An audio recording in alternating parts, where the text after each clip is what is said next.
have this panel on the power of local ecosystems, and I'm extremely happy really to have this set of wonderful players from the Berlin ecosystem.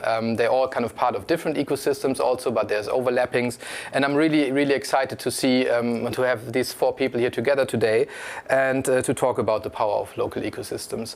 I would love to start this with, first of all, introducing the panel, obviously, and I'd love to kick this off with Afra, Gloria, Müller, who is here representing the SEND Association, and SEND stands for Social Entrepreneurship Network Germany, even though the D in German is Deutschland, again, the language here.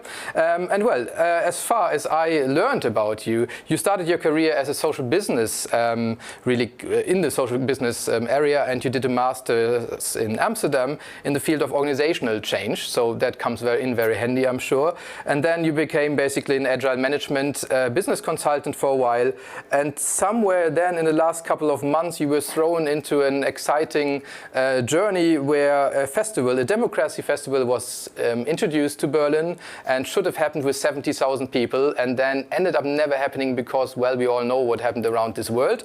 But now you are really fully at SEND, and there you're leading the local project on social economy Berlin. So be very welcome here in this panel, please. And I think we will have to learn a lot from you in the next couple of minutes and nearly 1 hour. Next in the row, I would like to introduce Leon Reiner from Impact Hub Berlin. Comes in handy that you two have a connection anyway. You're also on the founding board of the Social Entrepreneurship Network Germany. But now you are the founder, well, you have been the founder, and now you are the managing director of the Impact Hub Berlin, which I learned also will be getting a new building soon. And it sounded there's quite an ambitious story behind that. So I'm very excited also to learn more about that. Besides that, you are a consultant in the social entrepreneurship sector, and you used to be, you managed an incubator, and you're still very connected, I think, also with your hometown Munich, the Impact Hub there, supporting that, and I'm sure also the rest of the network in all over Europe, where we find Impact Hubs nowadays. Third in this lovely panel, we have Ariana Nicoletti, a friend of mine. We know each other for many, many years already. We also co-founded the Fashion Revolution in Germany, which besides all these many, many things that you have up on your sleeve already, you also co-founded one of the first upcycling fashion labels called Aluk. You co-founded the upcycling fashion store here in Berlin many, many years ago. Also the Water to Wine store, which was the first, an early second-hand material pool for upcycling designers. So much more there's to tell about your companies, the green fashion tours in Berlin, the circular economy tours in Berlin, and nowadays, obviously, which we will learn about right now also from you. You are also the co-founder and co-author of Again, a new guide for the Berlin ecosystem all around circularity. We will also see a little intro about that later today. I'm sure I forgot a few things, like your stay at the V&A Museum in London for a research project, but we can go into depths more later. And now, I think actually the longest bio here, obviously, comes to Mr. Professor Günter Faltin. And I guess most people, at least from my point of view, know him for his book, Kopf schlägt Kapital, which would translate more or less to Brain Beats Capital in English. And also in Germany, he's been very famous, I think, for the tea campaign, the tea campaign, which was built out of an interest, I think, as far as I understood, like to really care about consumer education, transparency, traceability, and then you build kind of your own supply chain, and basically this is now, I think, the largest importer of Darjeeling tea worldwide. So very interesting success story. And in between all that, you have founded the Entrepreneurship Summit in Berlin. You are a business angel for startups. You founded the Entrepreneurship Lab. So I think entrepreneurship really is at the core of your heart in so many different ways. And you earned many different awards for your work already. And I would just like to mention, like one of the last ones, the Federal Cross of Merit from the German president. So I think really one of the most experienced people here in this area, also is part of this panel, and I'm very happy to have all of you here together with this compact, this amazing amount of knowledge. So finally, let's start, now that our audience knows who's sitting here and where your thoughts may be coming from. I would really like to start to ask you all the same question, really, what, from your point of view, is the power of a local ecosystem? Obviously, we have global systems, we need also the global systems, but we believe if we look especially around all these pandemic times right now, there's a strong highlight back on local ecosystems, and the importance may have risen or may further rise, and so like there's a really big question, I think, in the room at the moment. What is the power of a local ecosystem, and how can we kind of foster that even more? Maybe we start all the other way around now, and Mr. Faltin, would you maybe like to give us a little insight from your point of view? You have seen so many ecosystems grow and maybe also vanish again. What's your point of view on the power of a local ecosystem? Well, I'm in the field of entrepreneurship, and I think the most powerful impact is that you have people that are positively minded towards trying out something new. That's not so usual. People usually have a lot of concerns and all kinds of arguments why you cannot try out something new.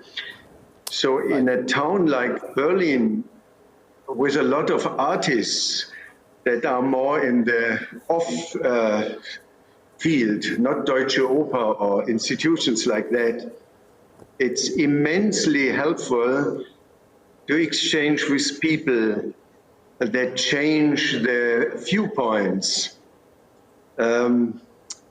If I may try to apply it in a field like fashion,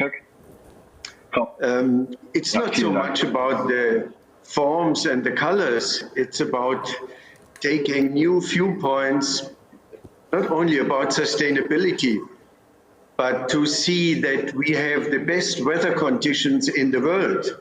The so-called gemäßigten Zonen means it's the best kind of choice that we could have. Everybody who lived in a tropical country for some time knows that it's not easy to do. So to invent fashion or to find fashion that makes an unpleasant weather, as we Europeans believe that we have an unpleasant weather in wintertime, to change it by means of functional fashion, take a functional viewpoint, not so much about the colors and all kind of accessories. So that could be something that is extremely helpful. Yeah, that's an interesting point of view also, because I think, I mean, there's ecosystem is such a word that maybe has become a buzzword a bit in the last couple of months, and actually can be understood in different ways. So I think how we are using it at the moment is a lot also on like a network basically in a city. So not so much like the classic ecosystem with all the ecological influence, more like it's a description of like, okay, how relationships work within a city. And there maybe Arianna, you could kind of jump in, because you have just been researching so much into at least one very specific area of ecosystems in Berlin, the circularity area. So what did you see? What from your point of view is like the most important power factors for these ecosystems here? Yes, definitely. I work together with ecosystems already since 2013, when we did the first mapping of upcycling concepts in town. And I really realized at the time, oh my God, a network is not existing, an ecosystem is not existing as long as it's not visible to the public. So it's really a lot about making it visible. And yeah, at the moment, very exciting. Tomorrow, we are launching this platform called the Again Guide, so a-gain.guide. You can already visit it. It's a digital platform for loving clothes longer, let's say. So for Berliners to know what to do with their secondhand clothes. And yes, there was a lot of research behind it. We found more than 1,000 among, let's say, upcycling designers, repair shops, alteration shops, shoemakers, shoe repairing shops, and so on and so forth. And yeah, what it makes like a network or an ecosystem strong on a local base is that it can really shape a place where it is based.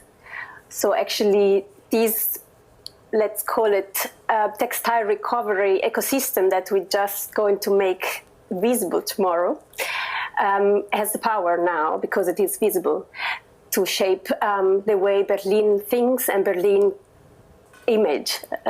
So yeah, I would say this is maybe one of the most important parts of locality of an ecosystem. So like the visibility that can be enhanced easily, and I guess then connected with that also the direct connection between people, because, well, one can actually meet and not just Zoom, even though obviously that's also a great thing, and I'm happy about this opportunity right now.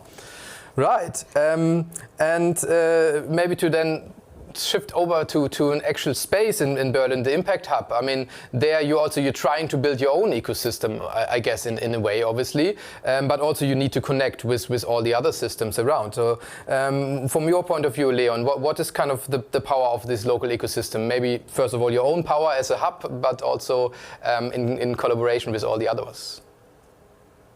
Yeah, thanks for the question. And sorry, my tech kicked out a little bit earlier, but I should be safe now. Something that's really key for, I think, specifically a local ecosystem is something that we always look at in the Impact Hub ecosystem. It's this topic of think global, act local. And I know that's something that you hear a lot. But really, when you think about it, what we're doing right now is trying to understand the challenges of the fashion industry and upcycling and the ecological impact specifically on a global scale, and then understand what we can do locally together to have a measurable impact on that.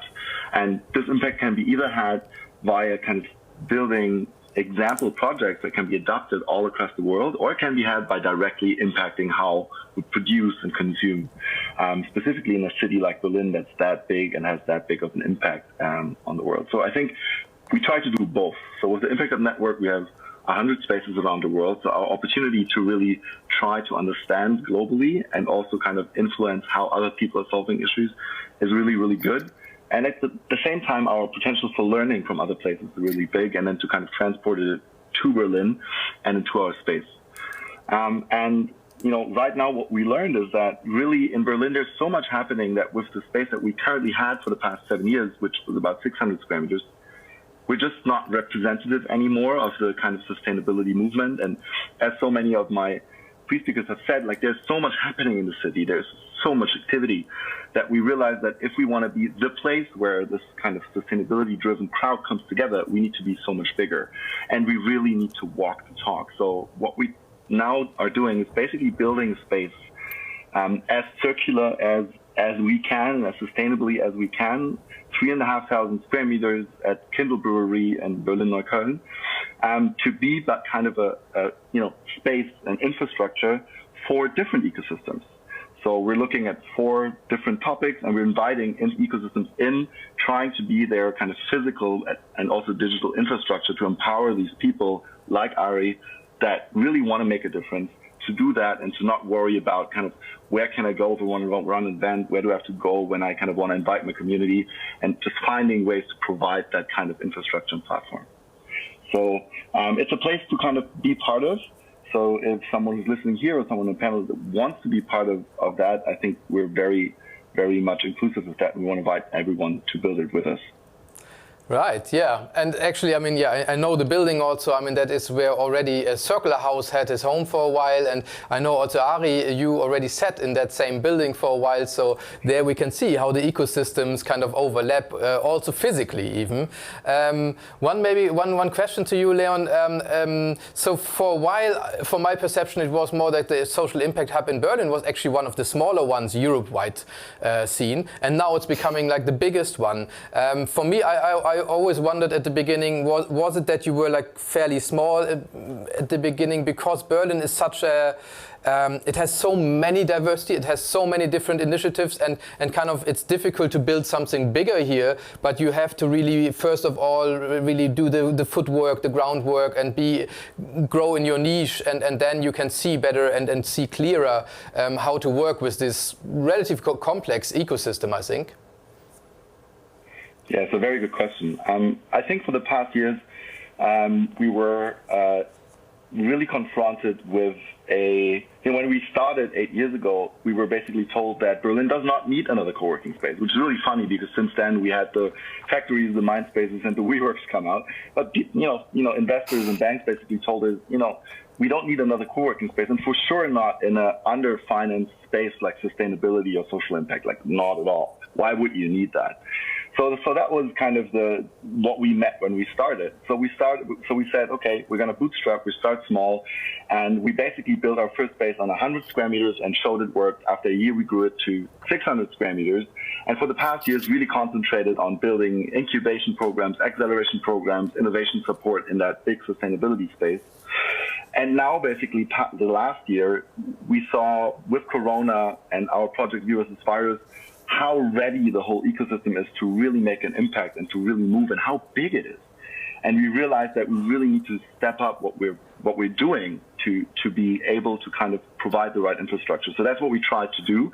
And we looked at the past 7 years and thought, okay, if the past 7 years on the 600 square meters were a prototype, what would the next step look like? And the next step looks like a fully sustainably built 3,500 square meter space where we really concentrate on specific topics rather than the whole kind of social entrepreneurship.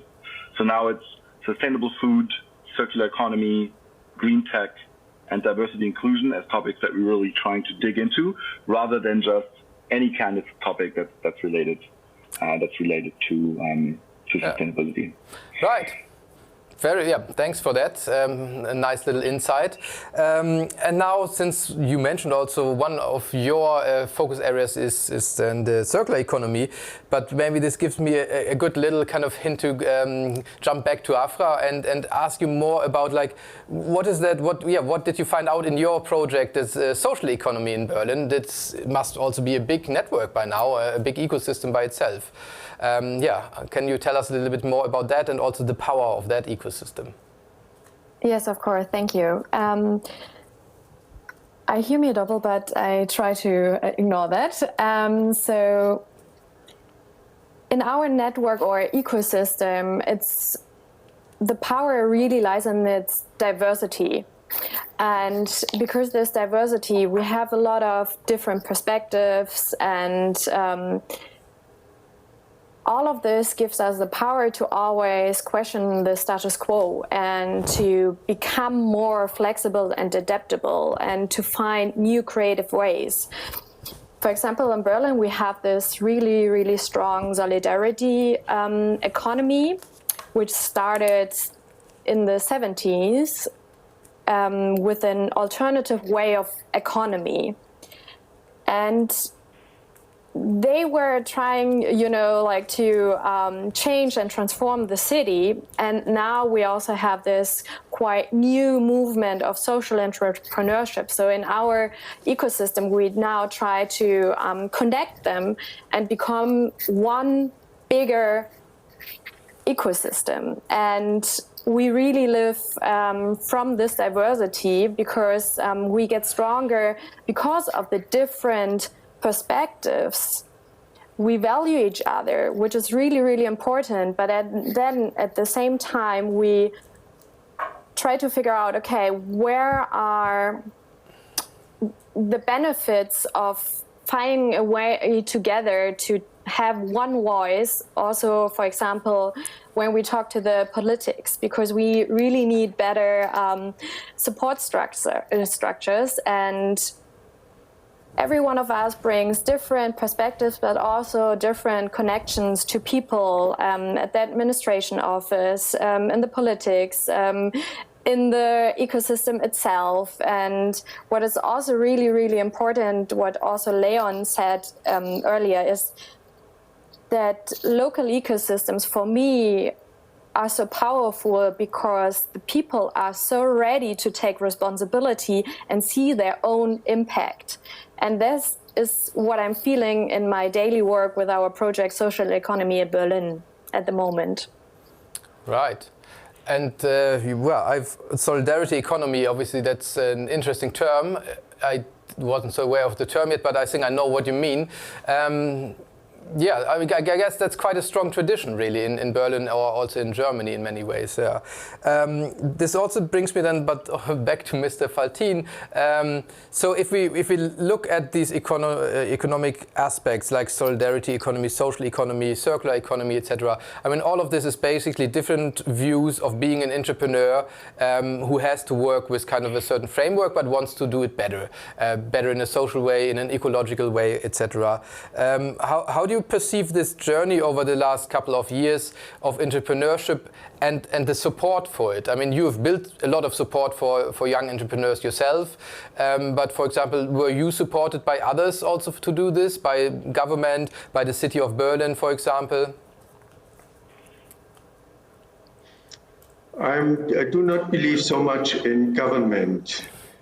That's a different kind of thing and not so easy. I don't think we should look at the financing from government. It's usually accompanied by lots of regulations and filling forms, and I call them the artists of kind of steering through bureaucracy. That some people are very fit in that and very talented. I myself, I'm not. So I'm trusting more in the people around me and those who have done it practically, who have created something in a real space. Yeah. What is most important, as was said before, sharing views, sharing vision with people with different perspectives. That I would say is the most powerful kind of feedback that you can have, that you find people like-minded that are open in a positive way to say, we try it out, we try it out. Whether the regulations are there, even if it's in contrast to existing regulations, let's try to do it. And yeah, there's a nice English proverb that is, you have to walk the new way if you want to create a new way, not just talk about it or criticize others that they do not provide this new pathway. Yeah. You have to do it yourself. That's the core for me of entrepreneurship. You are doing the new kind of little world by yourself. You create it yourself. Absolutely. I mean, yeah, very understandable, I think, that point of view. Also, I mean, if one looks at the German or one of the German words for like freelancing, one can also always learn it's about, yeah, doing a lot of the stuff yourself, die Selbstständigen. But I wonder, like, in your experience, then how can a entrepreneur, female, male, be best supported? What kind of network does one need if one wants to go a new way? One can obviously go alone a new way, but still it's more fun to do that in a little group at least, and maybe you get further if you're together, you sing along, you know, you can exchange skills and so on. So in your experience, how can one best support this kind of taking new ways of entrepreneurs? What kind of system can support them? What kind of friendship, relationships? Well, I think an important kind of support is attention. You have to give a kind of way that people find customers, that they find, they find attention, to create attention. I would, even in a more scientific term, I would say there's economics of attention. Yeah. I don't like to talk about marketing. Marketing usually is the playground of the big guys. Unilever, Procter & Gamble, they are masters of marketing. You have no chance. You are the David. If you try to apply the means of the Goliaths, then you probably fail. You have to create your own ways to find attention, because to economically survive means you need customers. And a step in between is attention. Right. That brings me actually to you, Arianna. You will need to create some attention for your guide, I'm sure, and I'm sure you also thought about that. So, yeah, how will you approach kind of this tough game of getting Berliners that have everything around them? I mean, maybe not as many parties as usual, but still a very wide range of things to do in your everyday life. A lot of attention seeking coming from all kind of ways. How are you planning to cut through this and get people interested for the Again guide? Yeah. Well, that's a good question. We are starting today showing our video at the summit. We try to help, for sure. First of all, we are not alone, so it's not only Circular Berlin, but it's a cooperation project with another social business called Look. But also we have the big support of Senat, Economic Senat from Berlin, and of course Environmental Senat of Berlin. So they supported the project financially, but they are also giving us a big visibility through their networks. They are pushing us through helping us with press. And yes, we have actually still a little bit of way to go. Since this is a pre-launch, we are only launching one tool, which is the mapping of this recovery landscape for textiles in Berlin. But in February 2022, or maybe in March for the next Fashion Week, we are going to launch a further tool on the platform, and we are of course planning to make big events and involve as many stakeholders as possible, because I think this is really what makes this platform strong, is that actually these stakeholders, these alteration shops, these upcycling designers, they all want to be part of this network. They really understand how important it is to be on this. They understand how important it is to reach the customers in another way. Of course, most of them, they already have a lot of work. Sometimes we even got a little bit of resistance, let's say, from businesses that, for example, they have no phone number or they have no email address. So they work just really with the people, with the customers entering in their shops. But we want really to get everyone on board. And of course, these businesses, they are the pulsing heart of circular economy in Berlin and looking at textiles. And these people are our multiplicators. So we need to use the ecosystem as well. Right, yeah. And I wonder, I mean, when I listen to all of you, there's so much kind of different approaches, but also so much kind of, I think, very similar ideas about like how to go into the future and how to walk these ways that Mr. Faltin just said. And this is we all, I think, are about to walk ways that may have not been walked yet, or not as much yet, at least.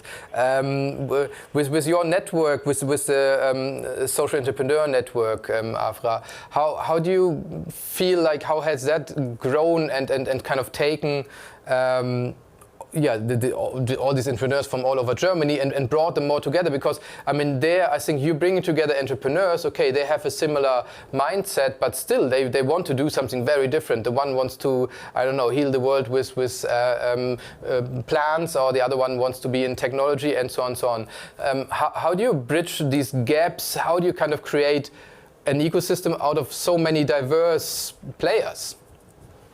Yeah, there are different approaches to that, and one of the most important ones is what also Günter Faltin already said, that you need this one understanding or vision and goal for change. And here in our scene, we have a really, really strong wish for changing the future for the good, right? So we need a social, sustainable transformation, and all of our entrepreneurs are trying to reach that goal. We're with Send, we have this different approach that we, on one side, have this regional organizations. For example, I'm the regional manager for Berlin, but we also have this for the different federal states. So we try to connect people on a local level, but on the other side, we also have like groups around topics, because sometimes it's a local thing, especially if you talk to politics. And on the other side, our ecosystem lives from the experiences of the other entrepreneurs. And so they're trying to help each other out and learn from each other. And what is also really, really important is that we need this kind of openness, and we with Send also live it. We see ourselves as bridge builders. So we try to connect with other networks as well and be open for their perspectives. And we also try sometimes unconventional ways of doing, because only if we as an ecosystem are able to open up ourselves for innovative ideas of others and trends from outside, we will be successful in the long run, right? And that's what we try to live at Send. But I'm also sure Leon could add something to that, because he's longer part of Send than me. Can you? I mean, I think the question, the bigger question was like, how can we really gap also between these different kind of goals that people have? I mean, I'm asking this question also because I see so many different initiatives in Berlin, obviously, that are so powerful already. But I always wonder, like, could one kind of give them even a stronger networking with each other, create something on top of that even is a stronger voice and can influence even more? I mean, there's always this balance you have to play. You need to have your niche focuses also, obviously. But there's also times when one can join things quite strongly together. And I found like Send has probably done quite a bit of such a job already by just bringing together all these very different entrepreneurs together. I mean, same as I'm sure I've seen at the Entrepreneur Summit of Mr. Faltin also in the past years. It's the diversity of people that want to do something new and better and different is huge. And I wonder if one can translate it a bit, if one would translate it onto Berlin. Could one create kind of more a network between all the different ecosystems also? That was maybe a bit where I was going to go. But Leon, since we were at you, I mean, you have the longest standing of experience with Send and how like the entrepreneur scene over Germany has been organized. I mean, the social entrepreneurship scene especially. So how is this? Or how are you building onto that now still with like your new role as Impact Hub, including the old one? Like, does it all come together? Can you join these two things together now in the biggest new Impact Hub in Berlin soon? Afra is already smiling. Yeah, obviously. So I started Send as one of many people while I was already managing Impact Hub, and Send is now actually moving the whole team into the Impact Hub. So I think it's starting to happen. We're really trying hard. So the idea is really because I really believe like we're talking about the relevance of local ecosystems and what's the difference to a global ecosystem. I think the difference is that locally you can have this personal anchor of people meeting each other, looking each other in the eye and realizing that maybe we have different topics, but deep down we have the same drive. And because of that, there's a potential to kind of have a common goal and to kind of speak the same voice. And I think that really goes a long way. And it's something that Send has really capitalized on, like this kind of basic being of like, do entrepreneurship differently, do it social, do it sustainable. And many people have heard that call coming from fashion, coming from sustainable food, coming from circular economy, coming from different ways. So that has worked well. And it's this kind of really relevant calling together with a high urgency. The, German elections are coming up. There's a high urgency to really talk about elections, make people aware that, voting makes a difference and that you should really be aware of the power of your vote. So that's the urgency. And then a clear call to action, like do something, get engaged, get in contact with others. So I think all these three things Cent has done well, and it's what we're also trying to do at Impact Hub. There's some voice coming from somewhere. I don't know where that is, but okay. So in Impact Hub, it's the same thing. We're really trying to bring out this place where people can meet, look each other in the eye and understand the relevance, and then support each other in elevating each other's voice, each other's calling. And I think that's something that we're working towards. And we really want to provide space for other ecosystems. So we still have 1,000 square meter place for labs. If there's anyone out there who wants to create, for example, a sustainable fashion lab, get in contact. We'd be super happy to find someone to bring that into Impact Hub and run their ecosystem, their approach there. And I think these meetings that you have every day over coffee, over an event, getting to know people, I think that's something that we call serendipity, and that's something that we try to create. And I think it's these meetings that so often make the difference in innovation and in change. It's coincidentally happening to meet the boss of that or the founder of this, and then kind of discovering you have a shared passion and then going out to do something together.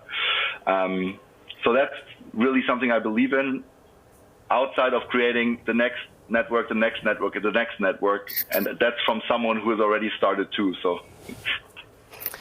Right. Well, with that, I would like to go back to Mr. Faltin one more time, since you have also obviously been building hubs in several ways. I'm not so aware if you've ever built like a physical space, like the Impact Hub, where people would kind of meet all year round. But knowing your summit for sure, I guess you also know the power of people meeting and also the surprises that can happen if you meet somebody you didn't expect, etc., etc. What was that? Was that one of the reasons for you to do the summit, or how do you felt like creating a summit where people would meet in real once per year at least? What was the reason to do that? It was exchange of ideas, exchange of concepts. The word idea is a bit unspecific. It's more, you have to create a concept. And to do that, you need a culture of forgiveness for failure. The term lean entrepreneurship is helpful. Basically, lean entrepreneurship means learning by doing. Proof of concept, find the proof of concept quickly. Do not trust too much in your assumptions, but go out and check whether your assumptions fit the reality, and come back and change your concept and work on your concept. It's like a marathon to create a really good, new, innovative concept that fits with the market. So you can say it's a culture of failure, but a culture of failure in a way of forgiveness for ideas that don't work. Failure, not disaster.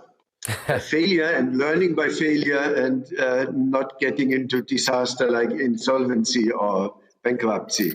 So that means you need like-minded people that listen to you, and very often this listening to others is creating new ideas, new perspectives, that the one who only sticks with his own brainchild is not capable of catching. So a brainchild is a great thing, and I like the term brainchild because it has some similarities with a real child, but you fall in love with your own brainchild, and that is not helpful. You need to take a critical distance to your own creation, and you have to learn. You have to learn, and usually we learn by failure. And proof of concept means failures that are not disastrous to your further ongoing. Right. May I ask something Please. in between? Because this is a topic that comes across my life quite a lot in Germany, because I believe that we don't have a culture of failure in Germany. Yes. And like, how do we create that? How do we get that? It's a very good question. I had more or less the same. Because all the regulations are not in this direction. Regulations are something tough, and they are not made for startups. They are made for the big companies, and the lobbyists. They have created laws and rules and regulations. It's not at all for startups. So as a startup, you are always in danger that you are confronting regulations that are hostile to your endeavor and to your brainchild. It's important. That's is a big part of the ecosystem, that you have people who understand that they are not bureaucrats, they are not a lifetime tenure civil servants, but that they are in a space that is at least in part hostile to innovation, and to innovation that we have in mind, not innovations of Siemens or Volkswagen, but innovations to really go with climate change and try something else and take it seriously, not greenwashing or purpose washing or whitewashing or what all these PR departments of big companies are doing. So that is part of the ecosystem, that you have people who understand your situation because they are in the same situation, and they help to create a kind of culture that you learn and at the same time survive. I think what I take most out of that is also we need space for experimentation. I mean, that's something that I felt before the pandemic. One of the things that I always wondered in like all my friends and networks, my ecosystems around me, most of the people continuously were like, oh, I can't anymore. It's like everything, work is up to here, up to here, up to here, and amount of emails, whatever communication one gets every day. And I always wondered in that moment, like, yeah, but then where is even the space to change something? I mean, if we always run behind something, you know, it's very difficult to experiment, to have freedom of or space to do something like that. So I feel a little bit maybe we have a better chance right now. But anyway, yeah, Leon, please jump into this. Yeah, maybe I think it's a really good question about Afra. And I have two sides in this. Like on the one side, it's like this culture heralding of failure, which I'm actually not a fan of. As someone who has failed in projects, it's a really gruesome experience. It's not fun. It's not great. And I really like what Mr. Faltin said. What Günter said is about it's about proof of concept, like non-devastating failures. And I think what this needs is people like us. We all work in partnerships, not only amongst each other, but often, you know, with the state, with big corporates, with foundations, and the likes, and we create partnerships between them, and communicating very openly about, hey, there is a part in this project where failure is invited, and actually creating that room for this. It's very hard, and it doesn't always work, but at least trying to have that conversation, trying to explain why it's important and why it's valuable. And I think it sometimes works, oftentimes it doesn't. But as they say in German, steht das Tropfen höhlt den Stein. I don't know the English, like, you know, steady drops, you know, break the stone. Yeah. There will be younger people coming into positions of power. You know, bureaucrats are also just humans, and many of them, you know, many people in our age will now become the people running, you know, places in foundations, places in governments, and they've heard the story that we're telling of failure. So trying to work with these people and creating these, you know, spaces for experimentation, it's a hard job and it doesn't always work. But I think having that, you know, making going the way and taking the time to have these conversations, that really helps. And I think it's people like Mr. Faltin that have paved the way. It's people like us that now also have to keep on fighting for this and have to keep on opening these spaces to make it possible. And there will be others after us engaged in Fridays for Future and other movements that will, do the next step, after us. Yeah, for sure, and I mean, yeah, that's never-ending story. I mean, also as is sustainability and all development, it's never-ending. It's it's not a state that we can reach. So in some way, luckily, because it always keeps on being interesting. But in other ways, also I think still we all have this urgency at the moment that we would need to change a bit quicker. So there's a strong wish for finding ways how to accelerate at least some things without making disastrous mistakes. Obviously, ideally. So yeah, very tricky to be at this point in time where we need so much experimentation, but also there's so much fear of doing something wrong, and that's actually a complex situation, I think, in that we are in at the moment. So, but building on that, what do you feel like? What can be an intriguing way, and how can it become easier?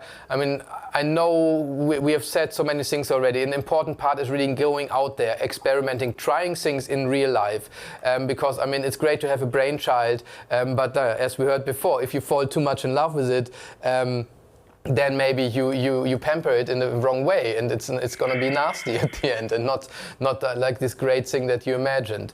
So how can we foster a different relationship with our brainchilds and kind of bring them to life in a more realistic way? Also maybe take the time. I mean, I guess we also need a balance between patience, because things can't always go quick, but at the same time finding the quickest ways. So yeah, I don't know if this is obviously not an easy question to answer, but maybe we can start by something which I feel I see with you, Arianna, a lot, especially if I look back at the times when you built the green fashion tours, circular economy tours. Obviously, you had to be very on the ground of things. You had to go to each shop, talk to the people at the shop, explain your concept and so on, win them over. And then you had to find the people that want to come to the tours. So much things to organize around it. And then it's a small but very handy example maybe. If you think back at that time when you did all this ground and footwork, how did it happen that you first didn't give up? And also, like, when did it actually take off? And is there something where you feel, one could have speed up the process a little bit at some point? Yeah, well, I think every entrepreneur actually goes through this phase where, of course, needs to build up the network and need to find cooperation partners and find people who actually want to buy the service or to buy the product. So yes. And I definitely had a lot of children, and I definitely had a lot of failures behind me, which I never called failure, really. We can call them failure just if we think about the financial part, but actually every project brought me forward, and I think enlarged also my network and my ecosystem, so it was never really a failure in that sense. Yes, I guess one part of my job at Circular Berlin, at our NGO, is to make sure that every project that we create, such as the Again Guide, for example, they are open source. So I think this is a very important point to talk about, is how to make it easier for others to replicate what you did already with a lot of work. Because you know that, exactly as Leon said, these people that will replicate your pilot project or your platform, they are driven by the same feelings, by the same values. So you actually want to help others. So the idea is that everything what we do, we actually also do it for the community, for the ecosystem, for other ecosystems that can actually also apply what we've been working on. I think this is actually very important. I think also Afra, you talked about being open, and this is something that is not usual in the normal business sector, like companies, corporates, but also smaller for profit companies. They are not usually open to share what they build up, their contacts, their financial sources, and so on. So this is a very important part, but also very important, I think, is what Leon said. Everything is made, like companies, organizations, ecosystem, at the end of the day, they're made out of people, single people that can make the difference. And also we need a new generation of people engaged in sustainability and circularity in municipalities. We need them in Senat. We need them in all these administrations of the city that actually have the power to strengthen ecosystems, at least on a local way, on a local level. And so I really wish, and I hope one way to accelerate the work of others, beside working more openly, more open source, is really that we get people in this administration to represent us instead of being us representing the city. This is happening very often to us as an NGO. We are asked to represent the city of Berlin when there are events about sustainability and circularity. And sometimes I really feel like, hey, they should represent us. And all these fantastic companies we have in Berlin, this ecosystem is so vast, so diverse. We just have to look at this panel here, Send a File and Impact Hub and Entrepreneurship Summit to see this. And so I wish for new jobs, like how do you say, like new career paths within the public administrations. Right, so to support more all these fabulous initiatives. Yeah, I mean, that's, going back to one of the first comments also, that's obviously difficult if one doesn't believe in the government in the first place. Where I totally understand where that is coming from. I also think one definitely has to have its limits of trust to what is possible to work through governments or through city governments, national governments, etc. Obviously, they can't do everything, and the last couple of years, I think, have shown that there's so much innovation and kind of change in their own system needed that at the moment I also wouldn't be sure if they are the greatest of help. That's kind of the general thing. I guess all our systems are on the edge of being transformed into something new, but nobody really knows yet how is the new looking like. Huh? So I think that's anyway the times that we are in. I thought the idea of open source, I mean, obviously that is a bit of a no-brainer, a great brainchild maybe to love actually, but always also the question, how is it financed? Because in my experience, this is one of the problems with that. If you have a corporate structure, then somebody will take care because they at least hope to earn money with it. With open source, obviously you can also still have a business with that, but it's more complicated. So as much as I wonder or also believe that documentation of, for example, certain ways, passes, or be more open source about your success stories and the tricks and hints and so on, that this could be helpful. I always wonder, but what would be the infrastructure to support that? And then I'm again at the government, where one again has to wonder if the resources are there. So I guess at the end we have to do it ourselves, and that's why rounds like this here exist. And I'm super happy to have all these lovely, really experienced faces looking at me. Even though I would even prefer more to have you live here, so that we can exchange ideas directly. But for our last round, because slowly I think the timer is showing me we're coming to an end. I would love to give all of you a moment of shout out, let's say, obviously, because I feel all of you are doing an incredible job for Berlin, really, also like Ariana said, and you could probably all be represented even more. You, Mr. Faltin, have at least won a few big prizes already, so I'm not sure if that also counts for you. But the rest of the panel, please name maybe one thing where you feel like, that would be lovely to happen in the next couple of months for your work, just to be even more successful. What would be your wish just to happen in terms of anything, really? I'm not talking about the city of Berlin or somebody to give you money, just from your personal point of view, for your journey, with like the pandemic hopefully slowing down and so on, what would it be? What gives you kind of the power for yourself to continue? Who wants to go first? Maybe a short one. Please. That the right people get voted in Germany. Good one. Good one. Yeah, I can add to that. It's for me the same, and I really hope that our government gets more diverse and that we get a new one, not the same one. And maybe we all need to take a job in the administrational offices or in the government to change it from within. Right. Who dares next? Leon?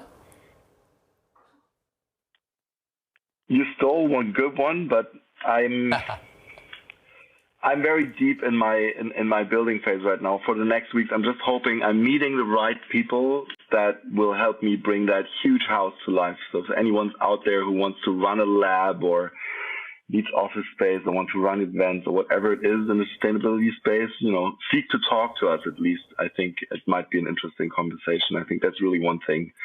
Because the ambition is really to build something that's there to last for Berlin, and that's something that we're trying. But perfect, as I said, a very personal wish, and I'm also glad to speak more to you after this. So yeah, let's continue this. And yeah, final words, please. I mean, for this panel at least. Well, one of my brainchildren is the Entrepreneurship Summit that will be in about 4 weeks, 23rd and 24th of October. I think it is really helpful to get your experience in the world of fashion to our community as well, because I may be wrong, but it seems to me to innovate in fashion is easier than to innovate in a society in general. Nobody really complains if you color your hair blue or red or whatever color, or how you dress. And that is a field of experiment that seems to me as an outsider easier than the field in which I am. So please join, and I would like to invite all of you to this summit, and I will put you on the guest list. No need to pay entrance fee or register. Let's continue this discussion, and I would be very happy to continue talking. And at least there's a little brainchild in my mind that we have a fashion that helps create this wonderful gemäßigte Breiten of Europe into something more playful than to complain about rain and bad weather. That's something I wait for the creative fashion makers to change. Amazing. We are very happy to join you. I'll be definitely there. I couldn't say no to such an invitation, and I hope the rest of the panel may also have time and wants to come. And I think we can continue this, yeah. And maybe in some couple of months we can be at the Impact Hub and have another round and go on and on. So yeah, that's lovely. That's what I like also to see in Berlin, more connections between such great minds. And yeah, this is the end of this panel.